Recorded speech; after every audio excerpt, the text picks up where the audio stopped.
And start rapping. No, I'm not doing it. Okay, 1, 2, 3, start. No. Rapping.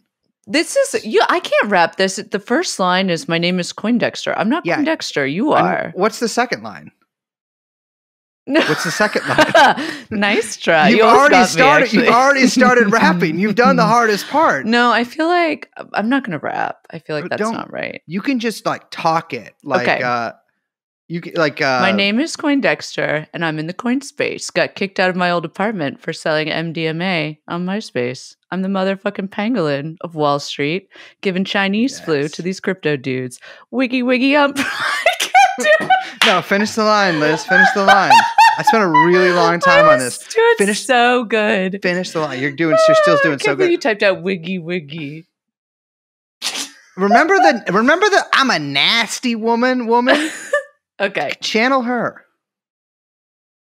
Wiggy wiggy, I'm from Wuhan, the mother flippin' burnin' woman of Ethereum. I live in El Salvador. My race is crypto. My planet is Wall Street. My stuntin' is on U-Hos. There we go. That's good. I think it kind of dies at the end. I think you had some really good like waves you were riding there, and then it kind of just. My race is crypto? Yeah, I don't know why you're bringing race into this. Jeffrey Epstein. Jeffrey Epstein. Jeffrey Epstein. Jeffrey Epstein. Come in. Jeffrey Epstein. Hello. Oh, fuck.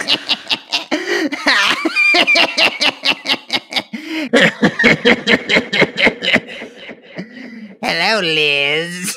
I feel like Coindexter has like grown in. It's like as Bitcoin has, grown in value, Coindexter's stature and he's gotten physicality has also increased in, I don't know, impact. No. Here it is. I have genetic biological hookups to the coin flow. So when Bitcoin goes up, I descend and I get smaller, able to fit in more crevices and find more coins.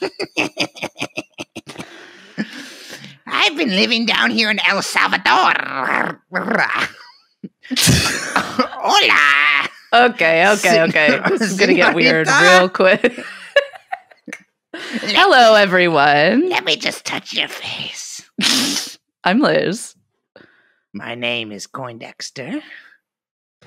And I am Brace. We are, of course, joined by my thrall, Young Chomsky, who's producing this episode and every episode. And the podcast is called TrueAnon. Hello, everyone. Young Chomsky is also producing your upcoming rap album, right? Mm-hmm. Well, it's actually your rap album. A lot of people don't know is that a lot of people don't. I'm going to refer to everything as the noun space from now on. So in the rap space, people like myself are very present, actually, kind of behind the scenes, controlling everyone's careers, maybe even making some people lash out at their ex-wives. We do all sorts of things. We're all the puppet masters. Maybe making the ex-wife have a television show. Maybe getting the ex-wife's mother's ex-husband off of jail. Maybe we're doing all of these things. And so, yes, Liz, you will be you will be singing, rapping, if you will, on a little album in the album space of coin-based rhyme. And this is, of course, you will finally be entering the singing space. And oh my God! All right. Well, here in the pod space, we're happy to have everyone back here because, as you can probably guess, we are talking about the incredible news: the couple that was arrested last week.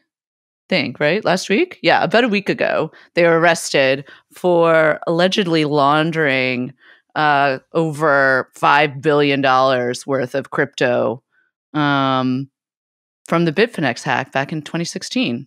One of the biggest hacks in crypto history. Now, if the name Bitfinex sounds familiar to anybody, those people should kill themselves. But for those people who... No. Okay, let me take that again. If the name Bitfinex sounds familiar to you, you should maybe exchange your life for being dead, if you know what I mean. Or perhaps you're thinking back to way back in... How many times can you fit back into a sentence? Back to our episode about Tether. Yes. Where we went into this company in an adjacent same company in quite a bit of detail. Yeah. And actually, like, I went back and I was listening to some of that episode today, and I want to say that I didn't realize, but that was the first introduction of Coindexter. Wait, who was in the NFT episode then? I don't know. He wasn't there? No, it wasn't. Because I'm talking about a quote from CoinDesk. Wait, you know what? Let's roll tape. This is from CoinDesk report. I almost said Coindexter, like Poindexter. Hey, this is Coindexter. That's a good character. Okay, that's fake news. He's been with us since ancient. Yeah. In fact, many Yazidis still worship Coindexter as a god. Well, it's true that I do think we talked about Leslie Wexner in at least the first episode of this. Okay, podcast. no, listen, they're cousins. They're not the same guy. Okay. Back to the duo. Ilya Lichtenstein, incredible name. Great to have your last name be the name of the money laundering country. It's that seems like a baffling error to me. 34 years old, and his wife, who really is the star of the show, Heather Morgan, 31 years old. So DOJ announced last week they were accused of conspiring to launder 119,750 bitcoins. Chop change! Stolen from the Hong Kong-based Bitfinex crypto exchange back in 2016. When that hack first happened, when it happened in 2016, Bitcoin's value, like total Bitcoin value, dropped by 20%. So that's like how big this hack was. And in the years since, obviously, what has it been? 2016. Okay, so it's been 6 years. I wasn't going to help you with that. That's That'd be crazy. condescending if I answered the years question. Since Trump was elected. I know. That's so crazy. It's really and done he's a lot still of people president. A lot of good. If there had been some kind of like regular, like a real pandemic back then that had annihilated most people, I think that we would be in a better like headspace now. Just in general, people would be doing better. So in the 6 years that it's been since 2016, Bitcoin has obviously it's gone through the roof. And when the hack originally occurred, the total taken was worth around 71 million. Now upwards of 5 billion, 6 billion. Just totally insane, cuckoo, nutty. So he is still in jail. He has been designated flight risk. I guess Heather's out on bond. Yes, which that's Heather. If you'd like to. Maybe make a little exchange with someone who's been known to be holden. Hit the celly. But they're facing 25 years in prison and potentially billions of dollars in fines and penalties. You might be thinking, can't they pay those billions of dollars in fines and penalties with the billions of dollars they have? Incorrect. That money is possibly going to be either returned to Bitfinex or the government will be using it to buy I'm trying to think of what you buy with Bitcoin. Child pornography. Why would they pay themselves for that? I don't know. I often pay myself for things on using my 2 different Venmo accounts, so it looks like I have more friends. Perhaps the government is doing that. So the DOJ called them highly sophisticated criminals. And I want to make clear, there's a distinction here. Highly sophisticated criminal can mean one of 2 things. It can be one, either like a suave thief who goes into the gallery and steals the brooch from the countess's. The brooch? Yeah, a brooch. Brooch. No, the more corpulent you are, the longer you drag out the O's. Yes, gourmand would be a brooch wearer. Exactly. So, well, his sister, the countess. wears the brooch and he steals it. So that's one kind of thief. The other kind of highly sophisticated thief is like, I have certain learning disabilities that make me good at crime. guys. Oh my God. It's true. And I am saying that these people are technically neither. They're just like a mildly sophisticated Sigma, thieves. is what you're they're saying. Sigma thieves. They're neither of those. Well, yeah, maybe in more ways than one. So, okay. Let's run through a couple of the details before we get into these two characters. So, January 31st, the federal agents decrypted a file that was stored on Ilya's cloud drive. That contained private key information for around 95,000 of the Bitcoins that were stolen from the hack, which was a total of 120,000 Bitcoins, okay? They claimed that they have traced other proceeds from the hack to multiple accounts also held by Ilya and Heather. Yes. They say that they have also have like hundreds of millions of dollars worth of cryptocurrency that they have not been able to recover, which is very interesting. And they say that they successfully laundered about $2.9 million worth of Bitcoin through like buying gold and NFTs and Walmart gift cards and Uber gift cards and hotels.com gift cards. Listen, all right. So, okay, you might be like, that's silly, but really, there is a reason that as somebody who has engaged in light financial crime before and has known people who've engaged in medium financial crime before, buying gift cards is a tried and true way of getting rid of. I mean, there's all kinds of gift cards are like your key if you want to do something funky with money. Well, that's the thing that's so crazy too, is because I feel like if these two are the ones that actually did the hack, which we should say they are not being charged with actually hacking Bitfinex, which we can talk about. But if they did do it, then they found out very quickly the problem of like stealing a really famous painting, which is that it's okay. So you've got this fucking money, you've got this thing that's worth all this money. You got to find a way to like liquidate it into actual dollars. Very difficult. That's actually the thing with art theft is if a famous painting or really any like known painting gets stolen from a museum or whatever, there's been some high profile art heists in Europe in the past 10 years. Those are usually on commission. Like people will be charged with stealing a specific painting or whatever for let's say a very private collector. This is more confusing because Bitcoin is on a public ledger. And so while Bitcoin can be very good if you're a criminal, I mean, there are positive things about it if you're into crime.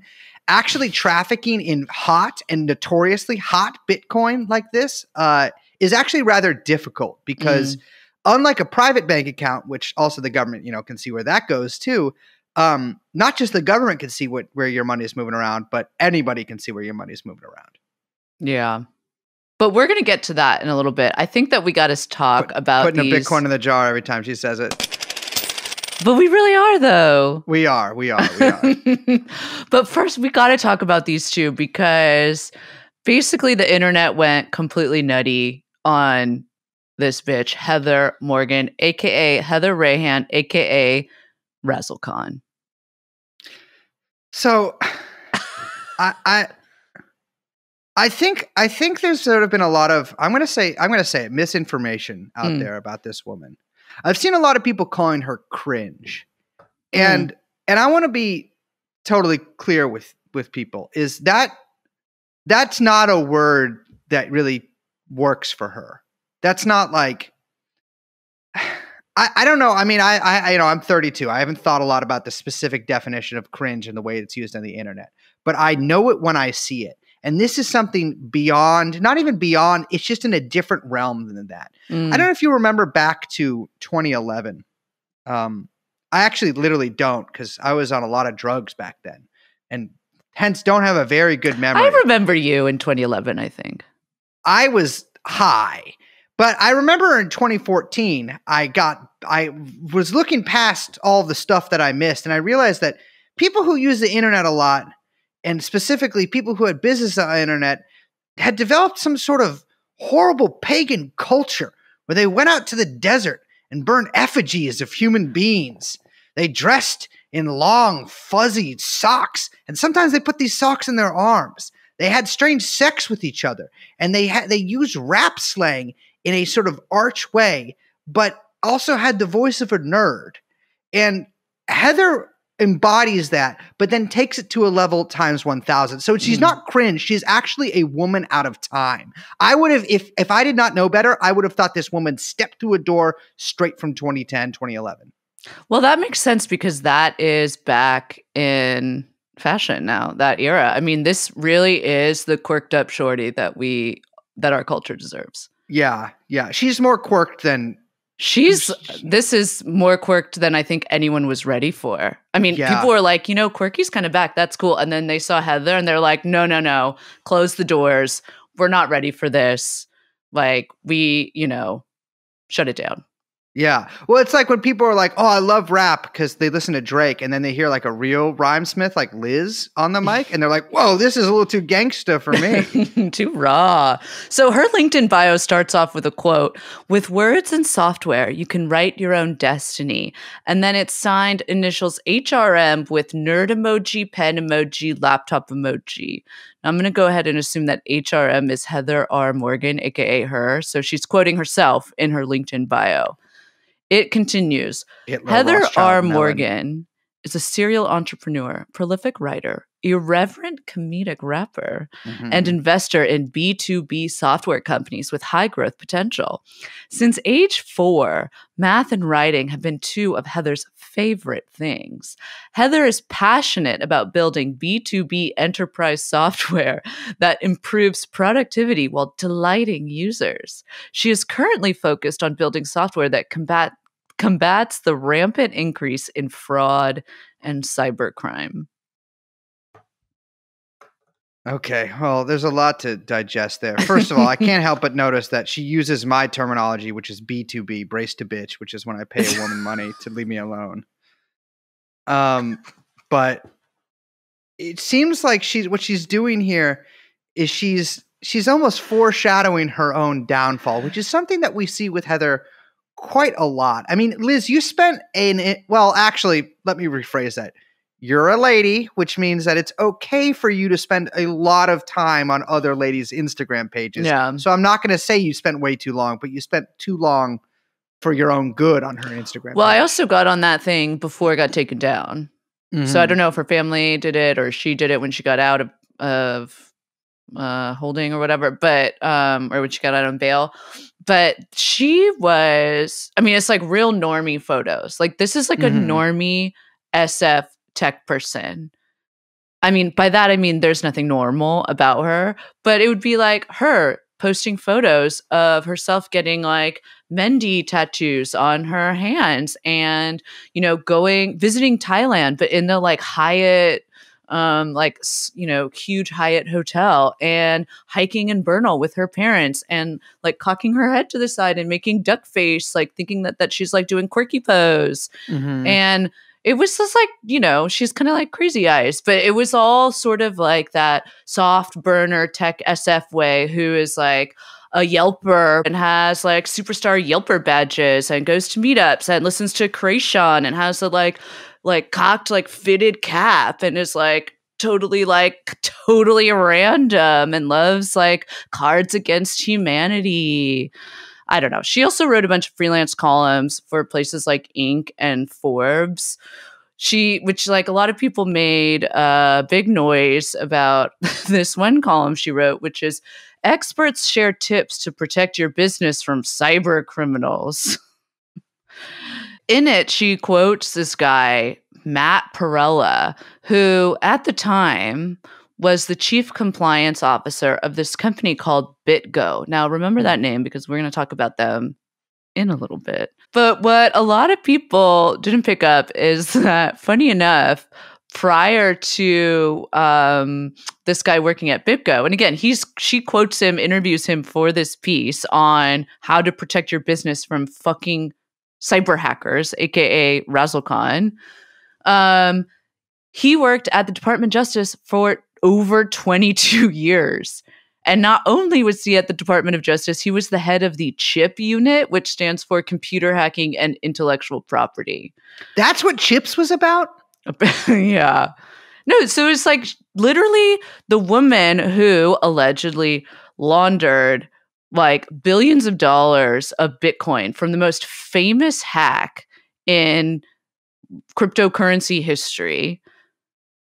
The company, this woman interviewed the guy who was the chief compliance officer for a company who was part of the hack, like involved like in being hacked, basically, who also worked at DOJ, like prosecuting complex economic espionage, computer intrusions, criminal copyright violations, and fucking like hacking crimes.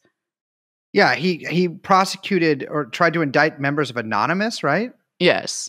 Like, it's just, how did this fucking happen? It's so, so funny.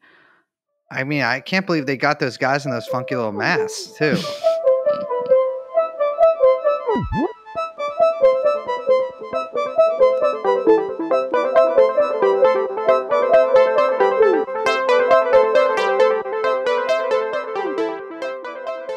But Liz, you know, some of her scouting aside, there's another side to Heather Morgan that I think deserves some going over. And I think we can get some clues about maybe how they even did the hack, if they did the hack, from little droplets of some, you know how like they're like looking like shit from animals to figure out if they eat beans or whatever, like grass.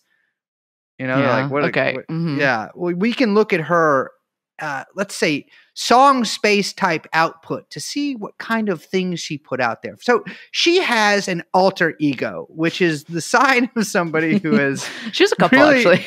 Yeah, that's actually a sign of a highly motivated, intelligent individual.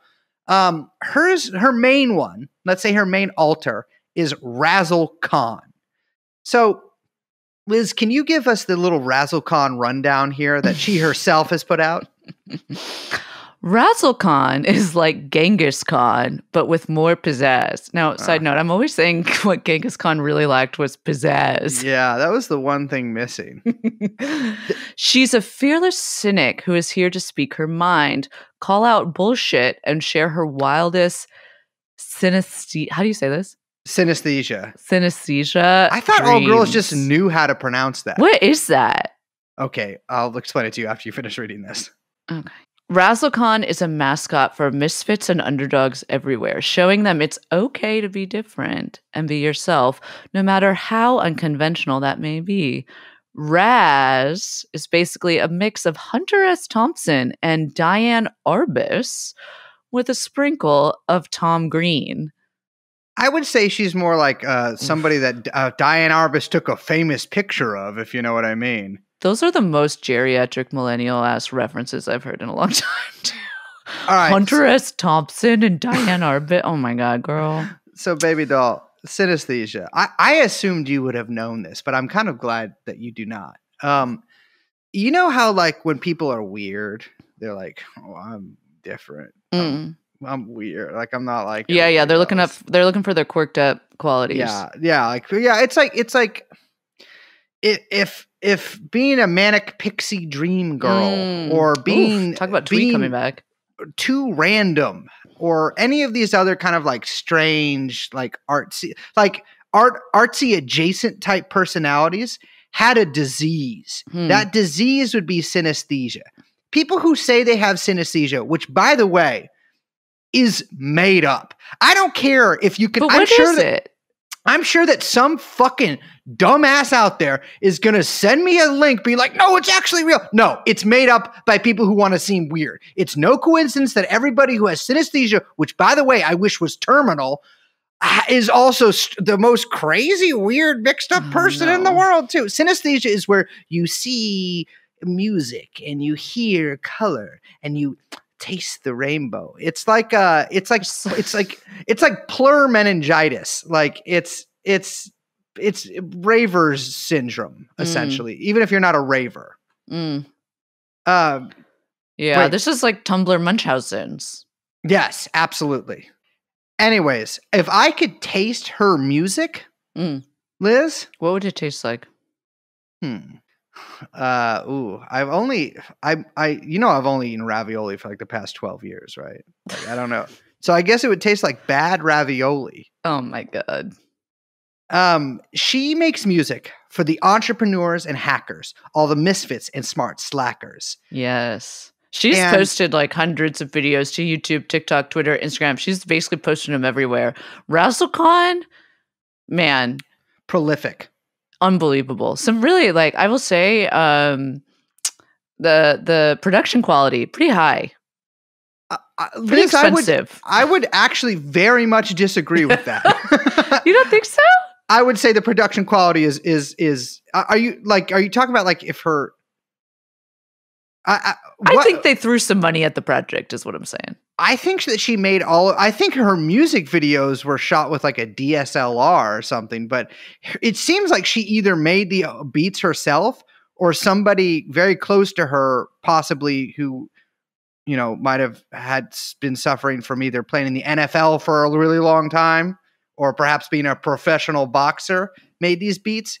And she doesn't seem able to understand that you're supposed to rap in time to the beats or like along with them. It's like she started just kind of rhyming and then they put in beats afterwards, which is a distinct possibility. It's so bad that it's like, how is this real? Yeah. That's what I'm saying. There is like an uncanny valley. Yeah, it is totally uncanny valley. And like when you watch the video of Versace Bedouin. Yeah, which I highly recommend you do. Absolutely. I mean, I think we can play a sample right here. I don't think that'll get us flagged.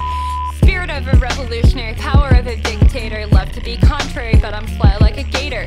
I've got pilot blood, I'm a real risk taker. Pirate riding the flood, badass money maker. Grandmother crocodile, weirder than an X-File. Brief fire, silver, so sexy when I slither. Sparkle on my little finger, hell of a razzle ear to ear. Poised to throw a zinger, playing on their worst fear. Razzlekhan, the Versace Bedouin. Come real far, but don't know where I'm heading. It's because this is what I'm saying. It's not cringe. It's something else. There's an ineffable quality to it that like, I don't think that, I don't even think that damn Marcus Grail could figure out how to pronounce that guy's name.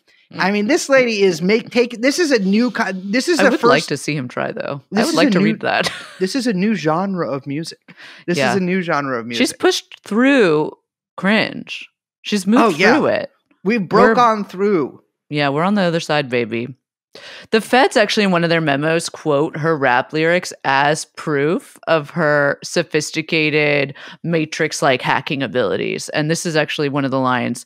Spearfish your password, all your funds are transferred. Which I think was pretty good, but possibly very stupid to put in a rap lyric. Again, always leaving little crumbs for the police to catch you.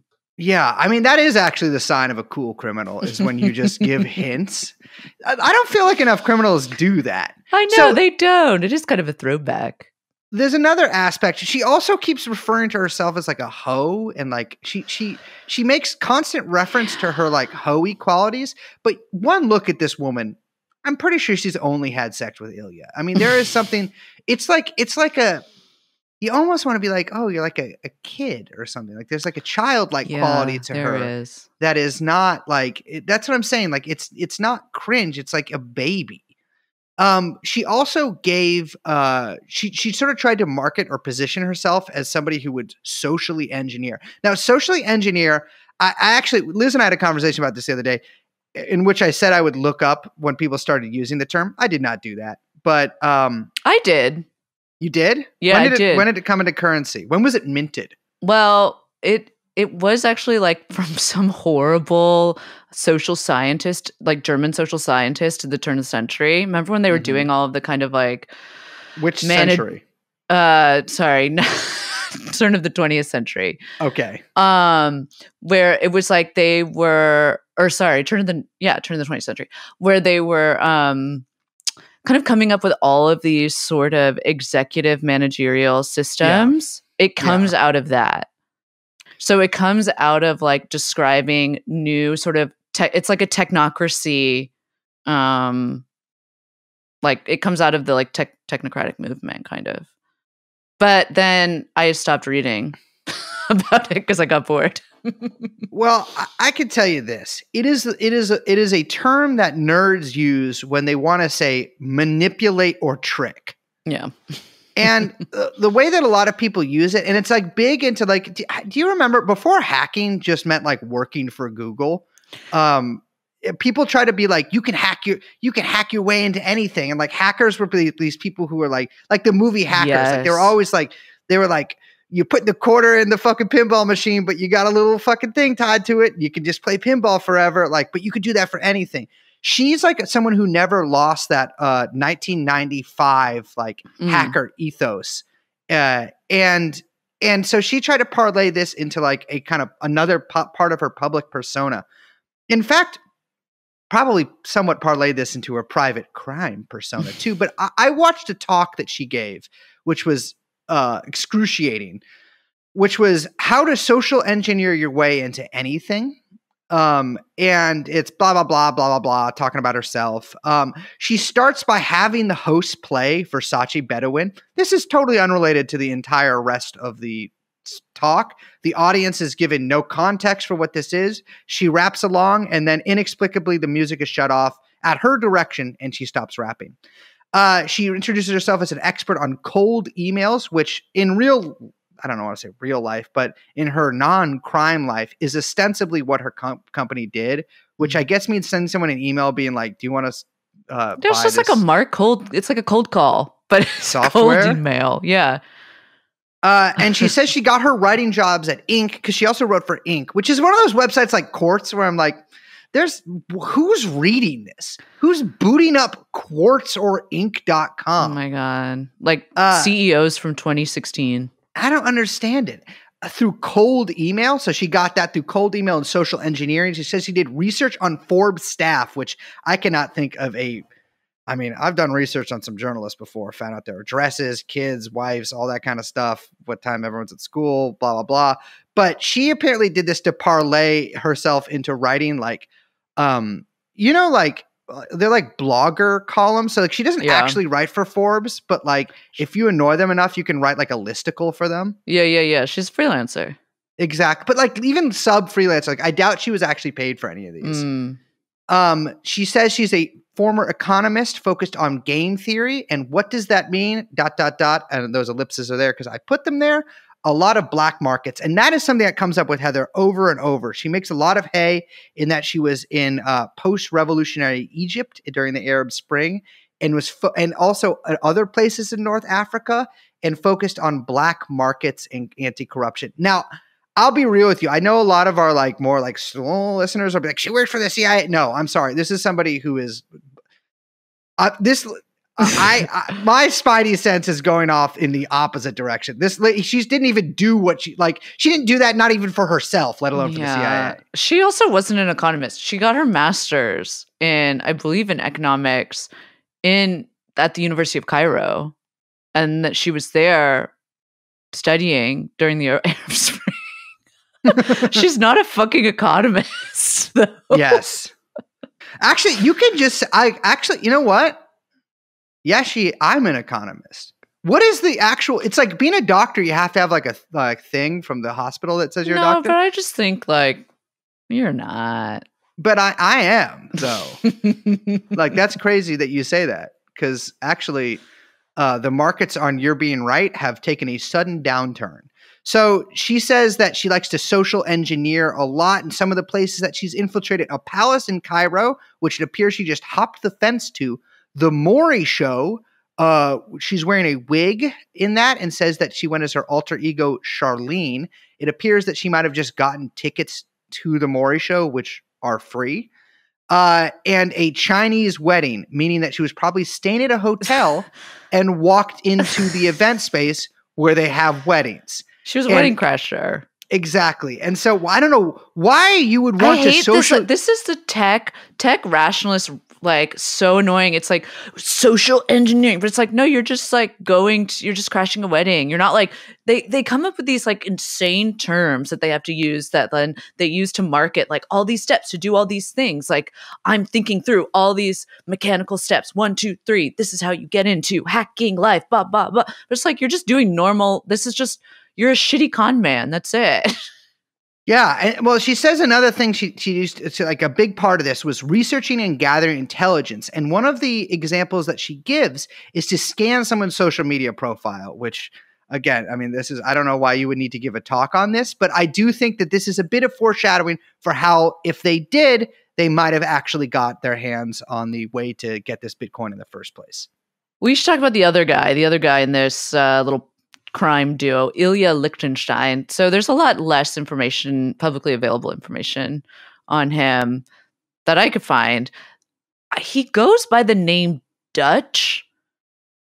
That's his nickname, which I find very weird and very sus. Also, because if you listen back to the Tether episode, you will hear, many times do we talk about our feelings about the Dutch. Oh, yeah. That's the perfidious Dutch. He's not a YouTube rapper. No, he's not. He was born in Russia. He is a dual citizen with Russia, which is, of course, the most crypto of the crypto states. He moved with his parents to a wealthy Chicago suburb when he was like 6. He was apparently a mathlete, captain of the academic bull, which is something. I don't know. The founder of Cameo, Steve Galanis, was actually his high school classmate. And this is what he said to the Wall Street Journal. He would be like, if Mick Lovin from Superbad ended up pulling off the heist. I was the captain of the stew bowl. That makes it seem cooler than maybe I know. You think because Mick Lovin, if I remember correctly, has like a full penetration, totally filmed sex scene in that movie. I don't remember that. Yeah, it's the longer version that you can see on DVD.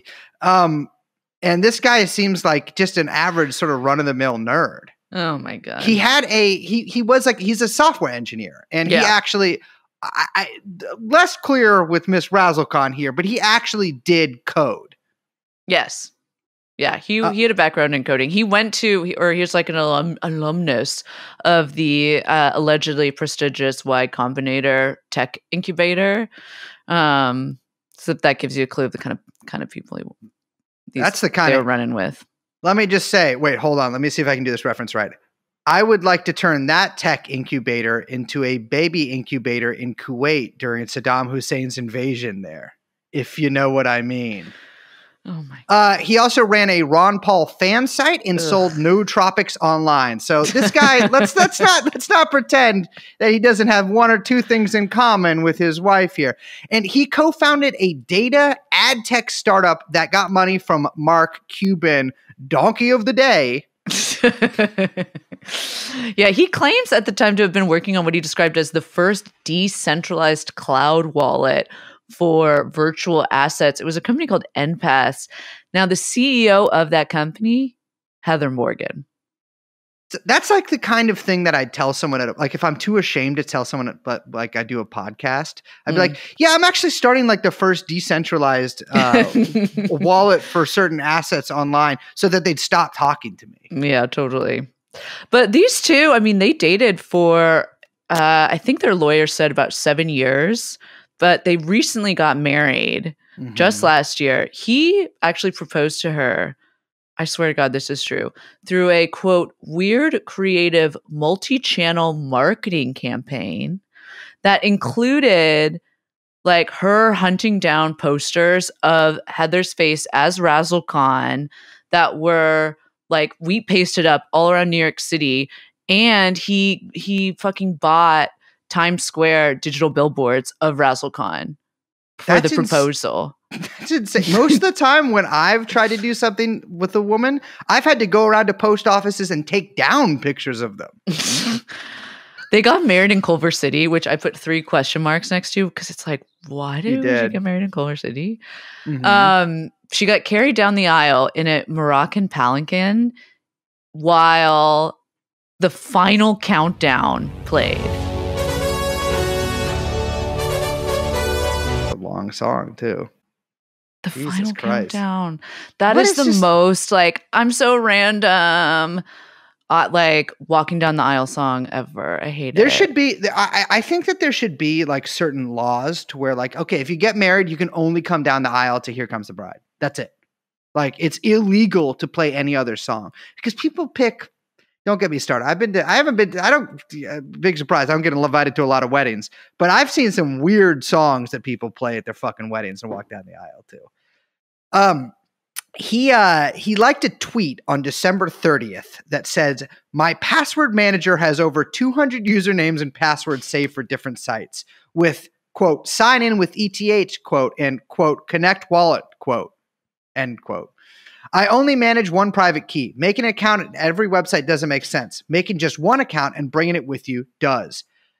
Not good advice." No, that turns out to be really poor advice. That's basically how the feds were able to get into his wallet and track all the stolen Bitcoin.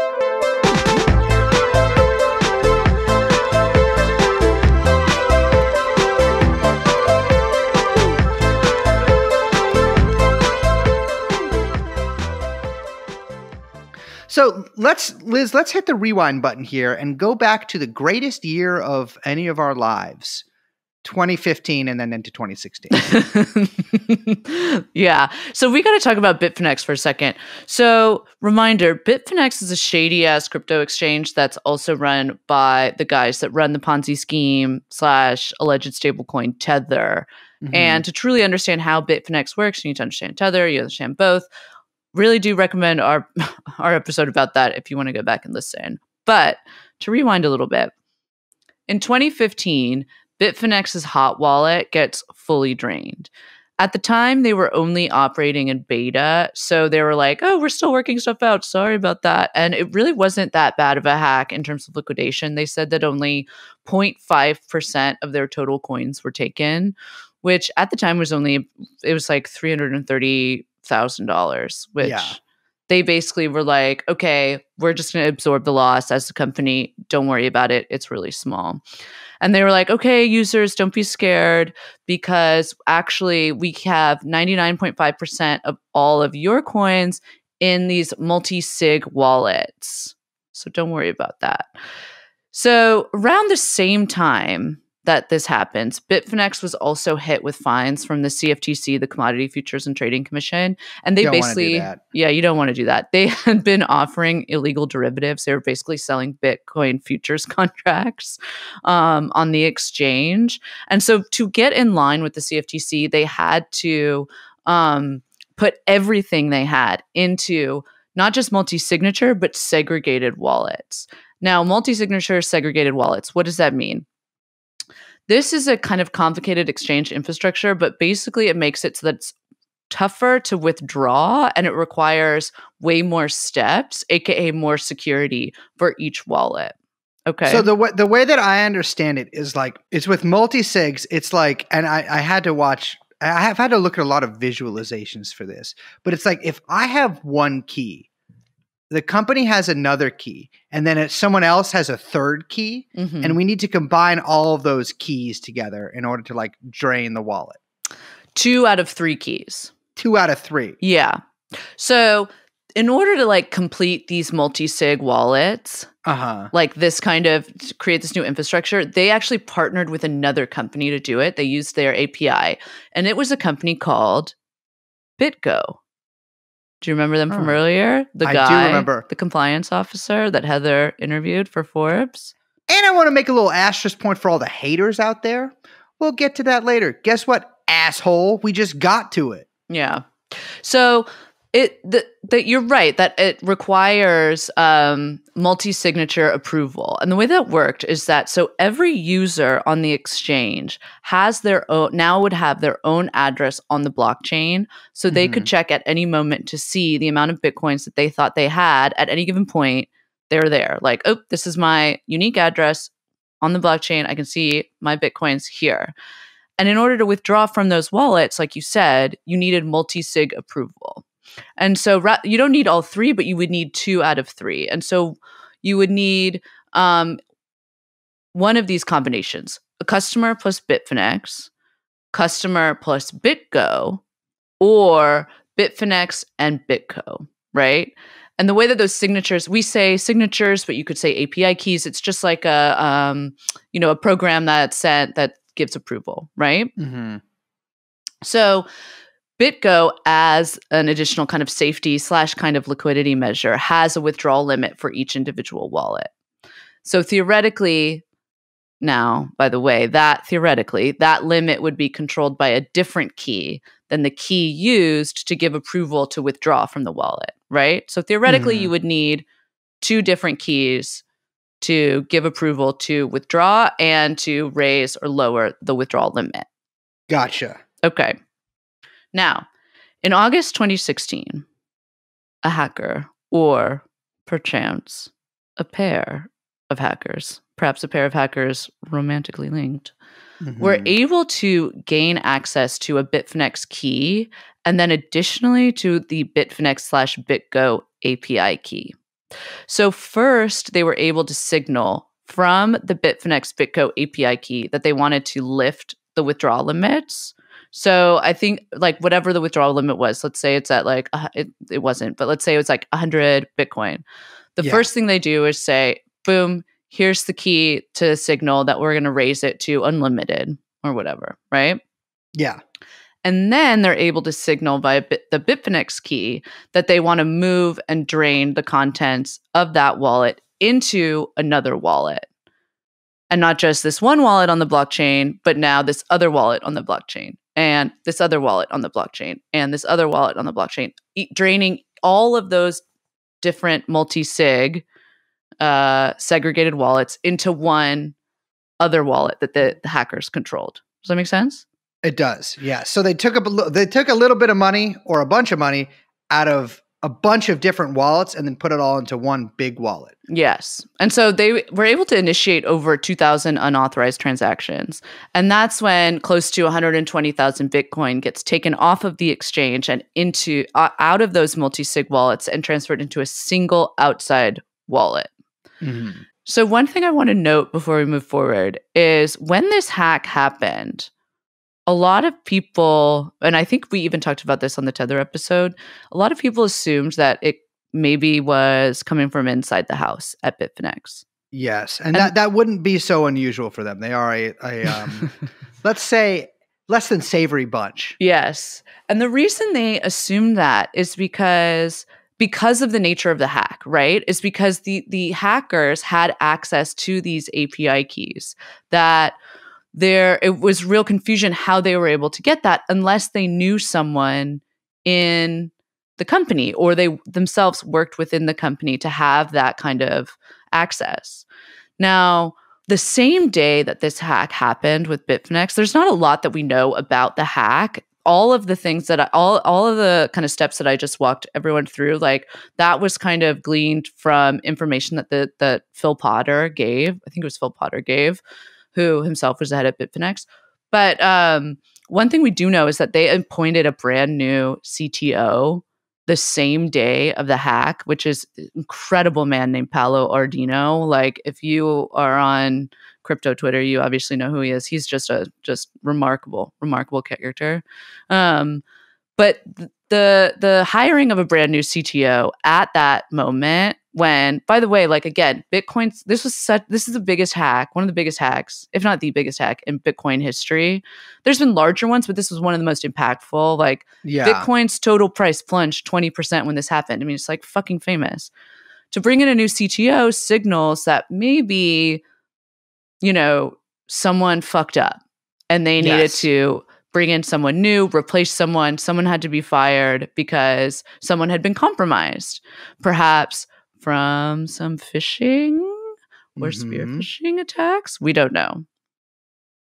So not only did Bitcoin's price plunge 20%, but Bitfinex customers all take what they call in the crypto space a haircut. Yeah. And this often happens when, in fact, I've only ever heard this like talked about or this term used in this way in like basically exchange or crypto space hacks, where essentially a lot of people lose their Bitcoin, lose a little bit of Bitcoin to make up for the losses, right? So if you were like a Bitcoin or Bitfinex customer, even if you didn't have Bitcoin around this time, Bitfinex took some of your coins, whether they're Bitcoin or not, out of your account and used it to, quote, socialize the losses. Now, what they did then, and which a lot of places do after something like this happens, is they issued a token that was worth like the dollar amount. Now, there has actually been a very confusing, I think there's been like 2 or 3 tokens issued by Bitfinex basically relating to this hack. It is probably deserving of an episode in its own right, but they've done a lot of weird shit with tokens ever since then. Essentially, they got a lot of people to exchange some of those tokens for equity in the company, which is a good way to get a lot of people very invested in your company doing well. Yeah. And that was kind of that, like it was taken. Bitfinex did not go under, which is insane. It got a lot of bad press, but Bitfinex has always sort of had a shady reputation. I feel like Tether has sort of outshined them in this respect now. Yeah. Especially after all of the fucking DOJ cases. Exactly. And so, I mean, I assume they'll get this Bitcoin back from the government. I don't know how that works. And in which case, I guess some people are getting some Bitcoin back. If you had Bitcoin stolen from you back then, or you lost some in the haircut, I would assume you'd be very excited about maybe getting some Bitcoin back. But again, like there was some bunch of stuff that happened with Bitfinex minted tokens that, frankly, I'm kind of too dumb to understand, even though I tried reading about it for a while. But the point is there is a lot of Bitcoin that was in Bitfinex accounts that is now in someone else's account. And it's just sitting there on a wallet on the blockchain. People can see that wallet. People can see the transactions that wallet makes. But it's difficult. That makes it rather difficult to actually fully launder that money. Yes. And so in 2017, our little couple here with this Razzlekhan, the so-called expert in black markets, actually try moving some of this money. So according to the report put out by the DOJ, they start moving money there in late January 2017, essentially trying to use this service called Alphabay. Alphabay was and is now, again, a darknet website where you can buy anything from groceries to I'm just kidding. It's like, you can buy like fentanyl and like a child bride on it. They had actually started advertising Tumblr services. And no, I'm not talking about, you can fill in whatever joke there. There's a Tumblr with an E services in 2016. And what Bitcoin tumblers are, it is essentially how it sounds. It's you mix a whole bunch of people's or a couple people or a few people's Bitcoin up in one transaction. You send it out to another wallet. That wallet sends you back the same amount of Bitcoin. This is a kind of simplified version of it. There's other versions of it, but this is essentially what you need to know. So your Bitcoin is combined with other people's Bitcoin and is essentially exchanged for the same amount of Bitcoin that's returned to you. And so the Bitcoin kind of like gets moved around the blockchain and you get clean Bitcoin back.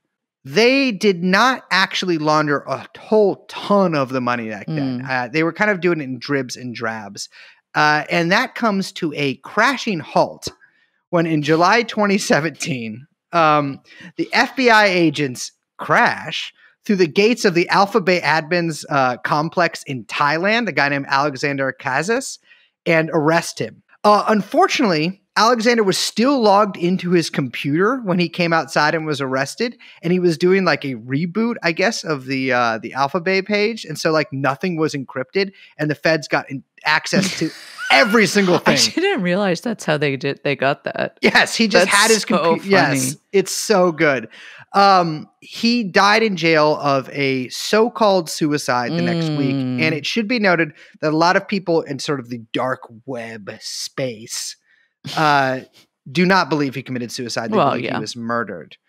They also tried to launder some of the money through Monero, which is a privacy coin that's actually much harder to trace. The FBI did, it looks like, maybe trace some of the Monero, and there are ways to sort of approximate tracing it. They don't exactly say how they did it. There are companies that say that they can do it now. They don't share how they can do it, but there are companies that say they can do it. I'm guessing that is true, that it is possible probably for some of these like Bitcoin safety, sort of like snitching, let's say, companies to trace Monero and other privacy coins. And so I'd assume the runway is running out pretty quick on that. But for the most part, they don't really move a ton of the money. There is a nice little addendum to this, though. Alphabet is back as of August 2021 with a few rules, such as no harming others, which means you can't advertise hitman services, no guns or gun discussions, even for self-defense, no erotica / porn of any sorts, except for logins for major sites, no fentanyl or fentanyl-based substances, no COVID-19 vaccines, no doxing or threats of doxing, and no any Russia, Belarus, Kazakhstan, Armenia, Kyrgyzstan related activity or citizens' data. Wait a second. Who's buying COVID vaccines off the dark web? I don't know, but make of that what you will. I mean, I don't know. I should check. I bet you can buy them there. But why would you? I don't know. I truly do not know. So there's a few different ways to launder Bitcoin. Like I said, you can tumble it, and that is, I think, one of the more common ways to do it. They also, Morgan and Lichtenstein actually used a service called Wasabi Wallet, which uses a service called CoinJoin, which is, as far as I can tell, basically the same thing as a mixer. I mean, fucking names. I know. I hate it all. They also at one point switched to Hydra, which is another marketplace like Alphabet. There's a service called chain hopping, or not a service, excuse me. There's something you could do called chain hopping, which involves transferring funds from one blockchain to another in like quick succession to sort of lose the trail. So like you go from like Ethereum to Monero to Bitcoin, back to Bitcoin, blah, blah, blah. I can't name that many fucking coins, to Doggy Coin, to whatever, back to sort of lose the trail. But it looks like one of the ways that they might have been trying to do it, considering how often they use these sort of black market websites, was a service called treasure hunting, where you will pay individuals in Bitcoin or whatever online currency, and they will literally go bury money for you and then give you GPS coordinates that you have to go track down and then dig up. Wait, IRL bury the money in the land? Yes, in like sealed bags. This is really big in Russia. So like I give you like a Bitcoin and then you go bury $60,000 in rubles underneath a tree. And then you're like, Brace, meet me at this tree. And then I dig it up. I'm like, thanks. No, I like that. Me too. I should start doing that and just steal people's money. Yeah, that sounds like a good their idea. Bitcoin. Yeah, because you were trying to do something illegal.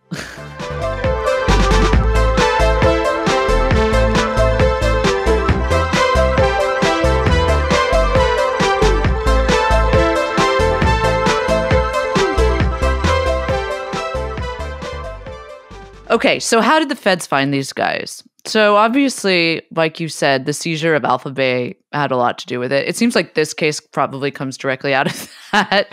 Yes, absolutely. Once the feds could see all of the internal transaction logs from Alphabet, it's pretty easy to then trace the stolen funds and start kind of like logging all its moves. But the best that we could piece together is it goes something like this. So the feds found some of the stolen Bitcoin that was tumbled through the Alphabet accounts and had been deposited into newly created accounts at different exchanges. Those were registered to foreign email addresses that were basically created around the same time as the Bitfinex hack. I was saying attack. Some of those exchanges asked for like identity verification, and Ilya and Heather like weren't going to give their own like personal information at first. And so they just like wouldn't respond. And when that happened, those exchanges would just freeze the accounts. So those two left about $300,000 in $300,000 in crypto in these like random frozen accounts. Yeah. Which is insane. After that, after that started happening, it looks like Ilya and Heather started to actually use their own names, probably out of frustration with the frozen accounts. And so basically the feds kind of like, they start the crazy sophisticated hack of their own by just looking through the public ledger of all the Bitcoin transactions, because that's the thing, the blockchain literally logs every single transaction. It's a shit ton of data, but it's all there, right? Yeah. So I'm assuming that and one of the like plucky agents who's like looking to get a promotion is like on the big case and like has these two in her sights, but her boss is like, no, little miss, you don't know what you're talking about. And she's like, I'll prove to you. So in her studio apartment in the Lower East Side, she has a one wall where she has like all of the photos of all the exchanges and like cartoon cutouts of different coins that she has linked together with like red string. Ironically, you'd think this would be easier on a computer.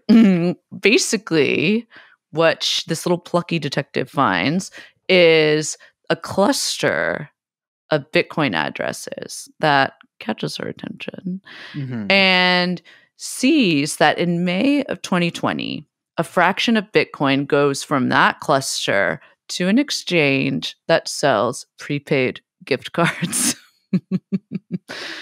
Then there's a $500 gift card from Walmart that gets sent to a Russian registered email. However, that transaction, and this is where Ilya fucked up, that transaction is conducted on an IP address that is linked to a cloud service provider in New York City that is linked to Ilya Lichtenstein. Oops. How could my man not be using a VPN? I don't understand. So I mean, I don't know. I mean, I frankly don't think VPN. I think that they probably could have done this even with a VPN. I do think they're kind of fake. I would assume, and it does, because it looks like they got sloppier and sloppier as time went on. Yeah, I would assume that they were seeing the price of Bitcoin rise. I mean, I don't know what it was at in May 2020, but obviously, like towards the end, right before their arrest, they were trying to move a larger volume of it. I would think they'd be like, we've been sitting on this money for kind of a while. Like, no one's come after us yet. Exactly. And they got complacent. And here's the thing: those pigs never stop fucking looking. So you could never get complacent. And I mean, that's the thing is like the amount of OPSEC sort of needed. That's what we in the coin business refer to operational security as, it would probably get very frustrating and annoying because you kind of want to be able to like, so you just can't use the internet at home.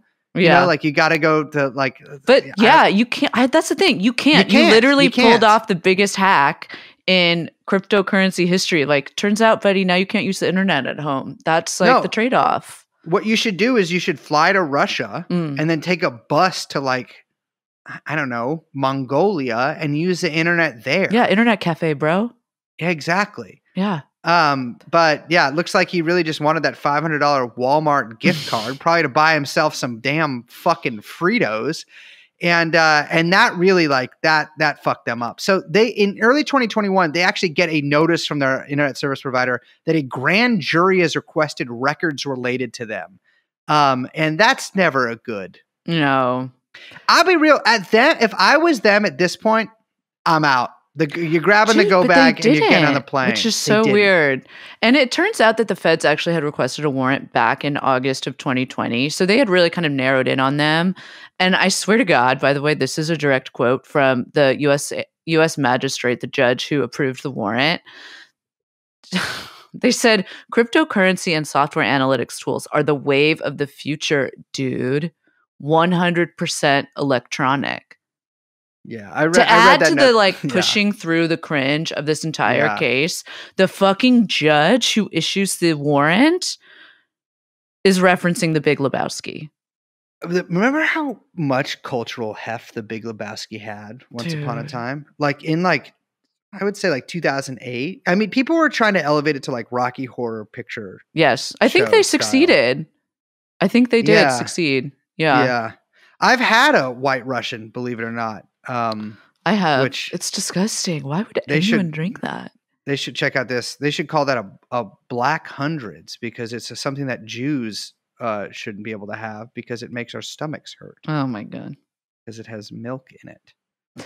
Okay. So January 5th this year, 2022, before the feds decrypt Ilya's cloud account, they raid Heather and Ilya's apartment in New York City. They had this like $1 million condo, which apparently they rented on Wall Street. So these are some quotes from the reportings. It's really fantastic. After agents secured the scene, Morgan and Lichtenstein advised that they did not want to remain on the premises during the search. Okay. Why? Just doing everything wrong. And decided to take their cat with them. You never take a cat outside, so none of this makes sense. Agents permitted Morgan to retrieve the defendant's cat, which was hiding under the bed. While Morgan had crouched next to the bed calling to the cat, she positioned herself next to the nightstand, which was still holding one of her phones. She then reached up and grabbed her cell phone from the nightstand and repeatedly hit the lock button. It appeared she was attempting to lock the phone in a way that would make it more difficult for law enforcement to search the phone's contents. Law enforcement had to wrest the phone from her hand. I guess later when they were actually arrested, they had a brief conversation with each other in Russian, which is interesting. The whole thing is like, I mean, it's like a TV show is already being written. I mean, I guarantee there's going to be like some Netflix like style or Amazon Prime, whatever show about this within the next year. Yes. But they had, I mean, speaking of cell phones, there are quite a few cell phones in these people's houses. And they also had a bag with phones in it that was labeled burner phone. I'm sorry. Why would you say that? You can tell. Yeah. They also took a bunch of money from their house. They had hollowed out books, which like hand cut pages, which like, it's very clear that the feds are looking through your books for stuff like this. So you're going to have to do a little better than that. There was nothing in the hollowed out books. I guarantee that she was probably like on some like 7 days up off of Quirk, like cutting pages into the books, being like, We can put a USB in here with my beats in it. She needs to become, her punishment is she has to join Coindexter's harem in El Salvador. Oh my God. And they had a bunch of Uzbeki currency. Yes.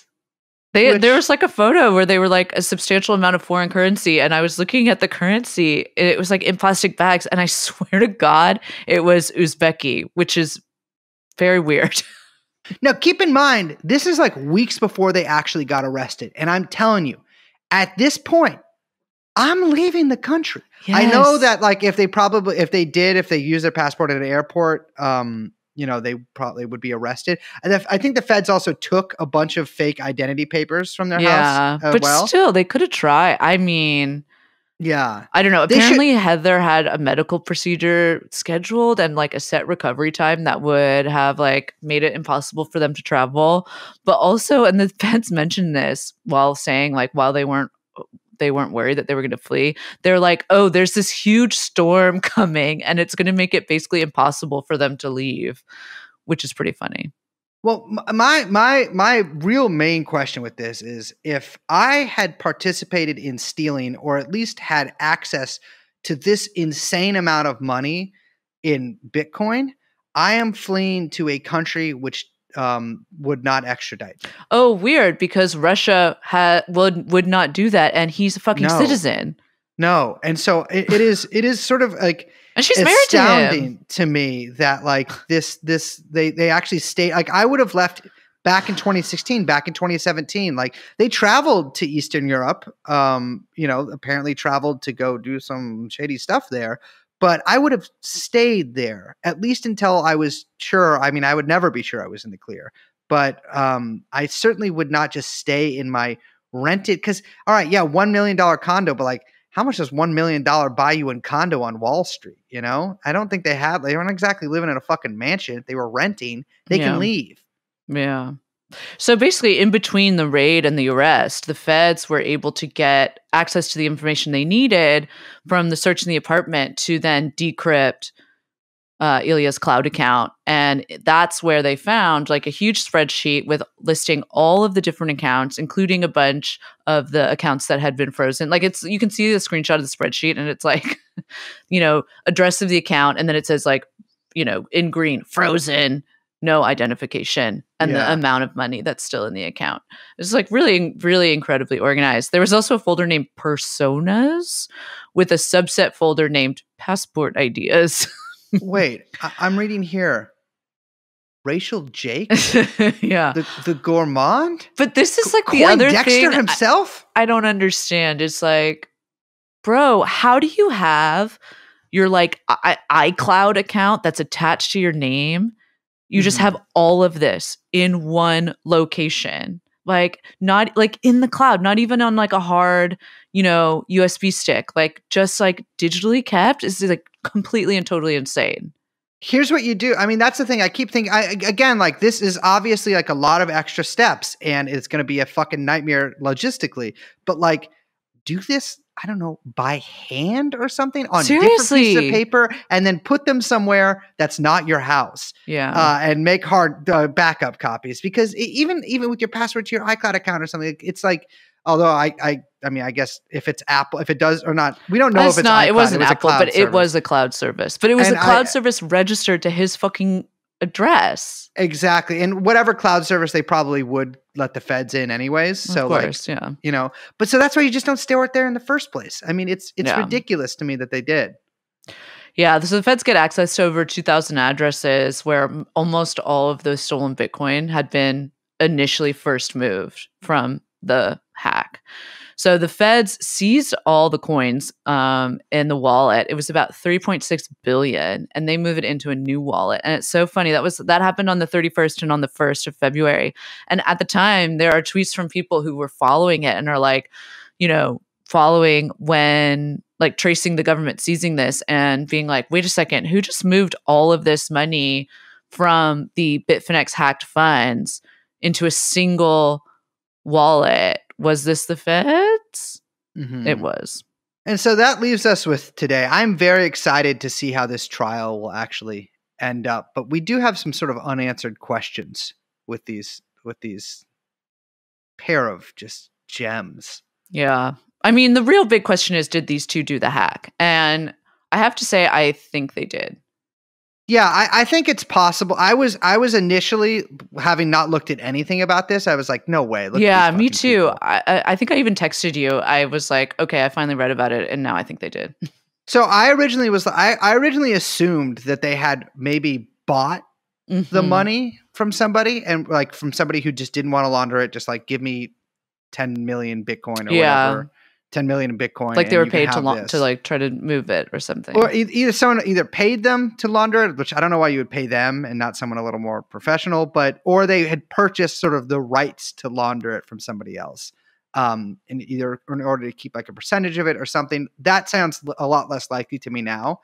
I'm guessing what they did, if they did indeed do it, was they got people who worked at these companies with phishing attacks. And they wrote them. This is why you should. And this is why people always are like, Brace, you never answer my emails or text messages. I'm like, I don't know if you're phishing. I don't know if you're spear phishing me by pretending to be my friend. So I'm not going to answer that. Or you're social engineering me into keeping my commitments or remembering to go to the doctors.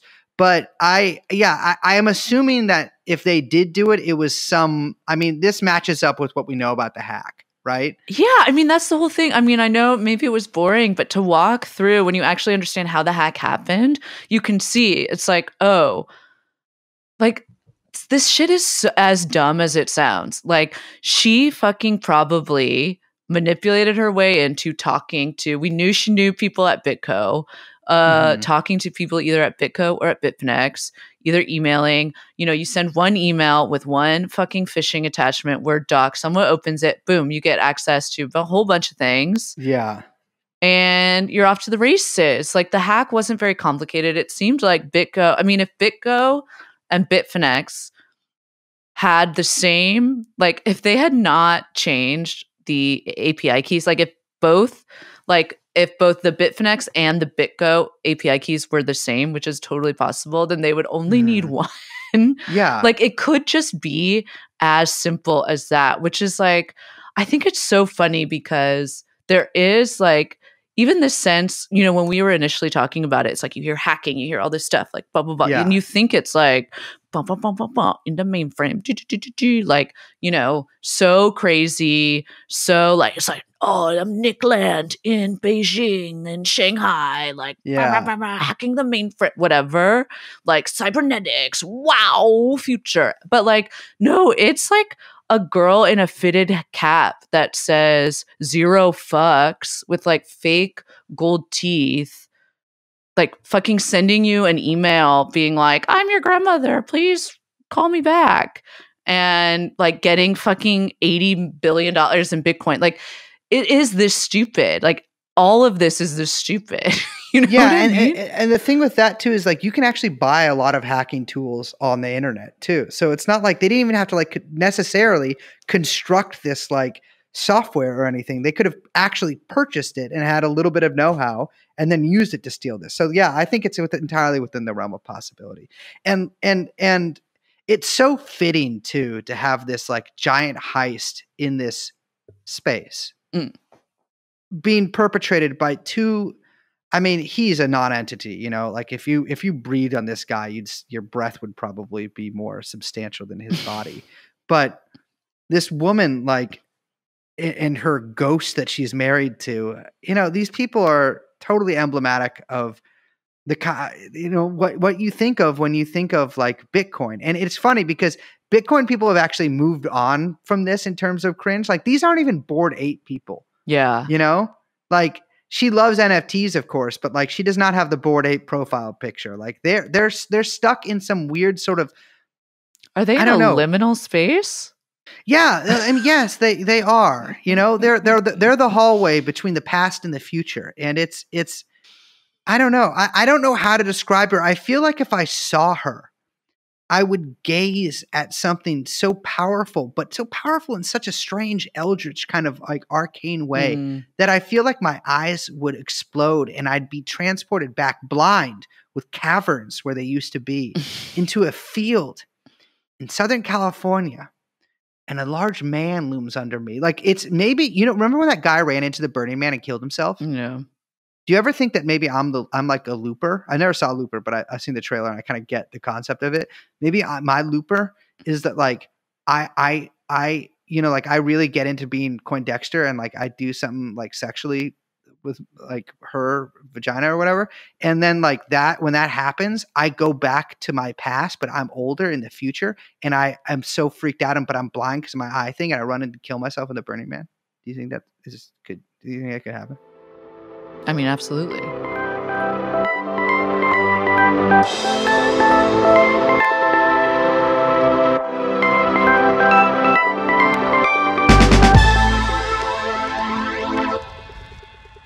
You know, it's funny. I was watching this weekend. I watched the Netflix Anna Delvey show. I think I can't remember what it's called. Making Anna Delvey, Inventing Anna Delvey. I don't know, but Shonda Rhimes made it. Who's like, you know, the queen of TV, sister of Liz Rhymes. It's like I recommend it. It's very watchable. It's well done. I don't know if it's like I wouldn't say it's like good or anything, but it's you know it's watchable.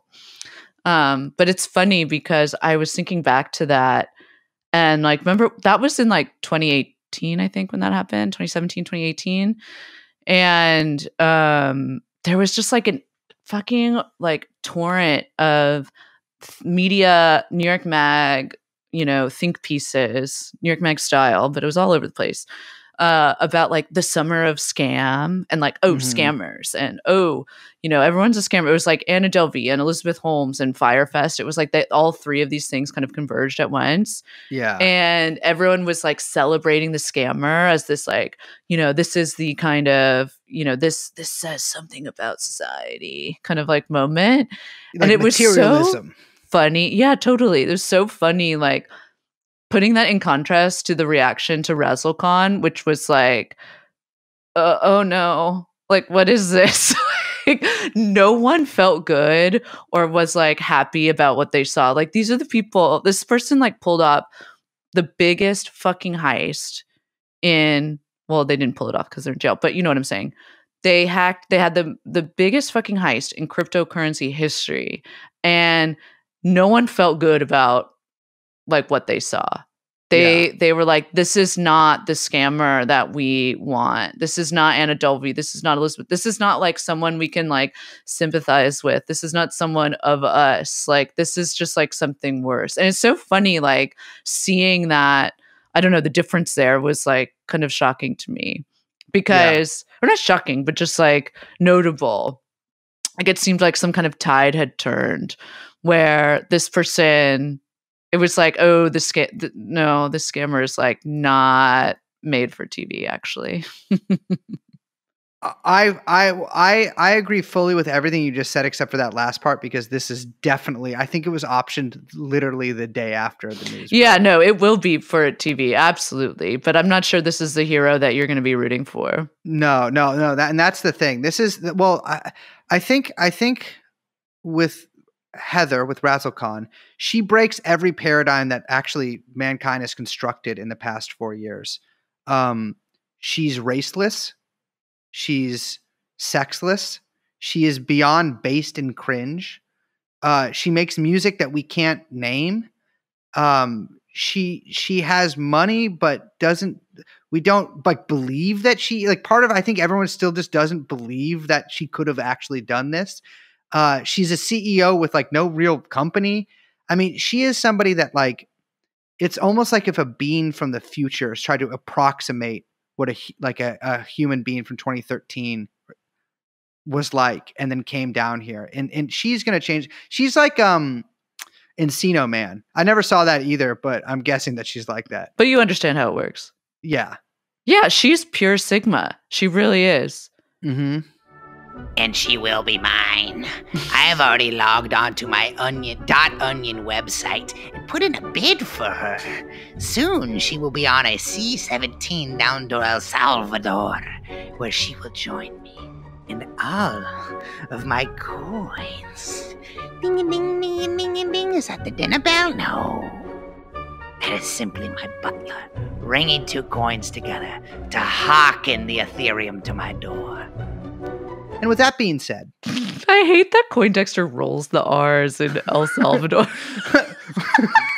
Poindexter's got like a little bit of Latin flavor to him. Oh Also, my God. I didn't know where I was going with that. The butler's dinging 2 coins together to beckon the.